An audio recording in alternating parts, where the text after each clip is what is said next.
Hi guys, welcome. I'm your tutor Stanley, and today in our chemistry series, we'll be discussing a very important topic titled acids. This is an important chemistry, at least it forms one of the bedrock in chemistry, so make sure you stay with us to the end of this video. Please, while you are here, like this video, subscribe to this channel, and also share this video with your friends. So acid is a common word that we use in our day-to-day activities. Most times you hear people say acid, acid, acid. But what are these acids? Basically, acid, they are associated with the sour taste that we get from unripe fruits. That's the most encounter we get with acids. Because most times when we taste this unripe fruits, we get a sour taste. This sour taste are as a result of acid. But this is not an encompassing definition. What are really acids? Acids are substances that dissolve in an aqueous solution to give hydrogen ion as the only positive ion in that solution. I will go again. Acids are substances or compounds which dissolve in an aqueous solution or in water to give hydrogen ion as the only positive ion in that aqueous solution. So I'll give you an example. For example, HCl.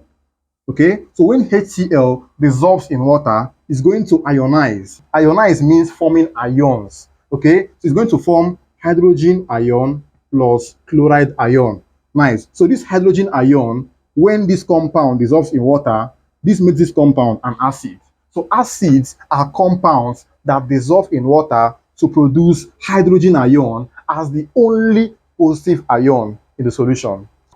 So basically, in chemical structure, we have what we call ionization. That's forming ion. You can form a positive ion, a neutral ion, or a negative ion. Okay, these are neutral, these are cations, then these are anions. Nice. So acids, they ionize in solutions to produce hydrogen ions.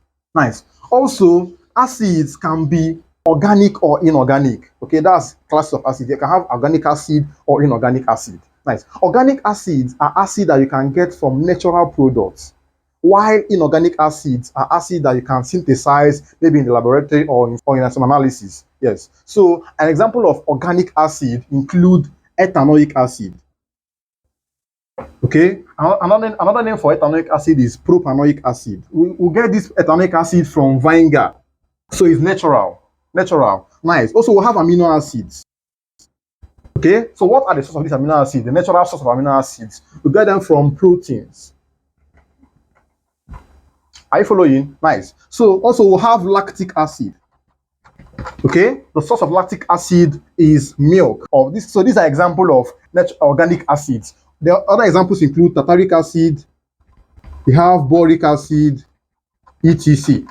So the inorganic acid, that's those acids that you can get from the constituents. They include HCl, HNO3, H2SO4. Okay, so this acid now, they are inorganic acid. Okay, how do you get them? From synthesis of their constituents.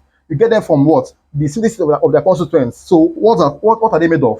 Okay, so they're made of, this one is made up of hydrogen and chlorine.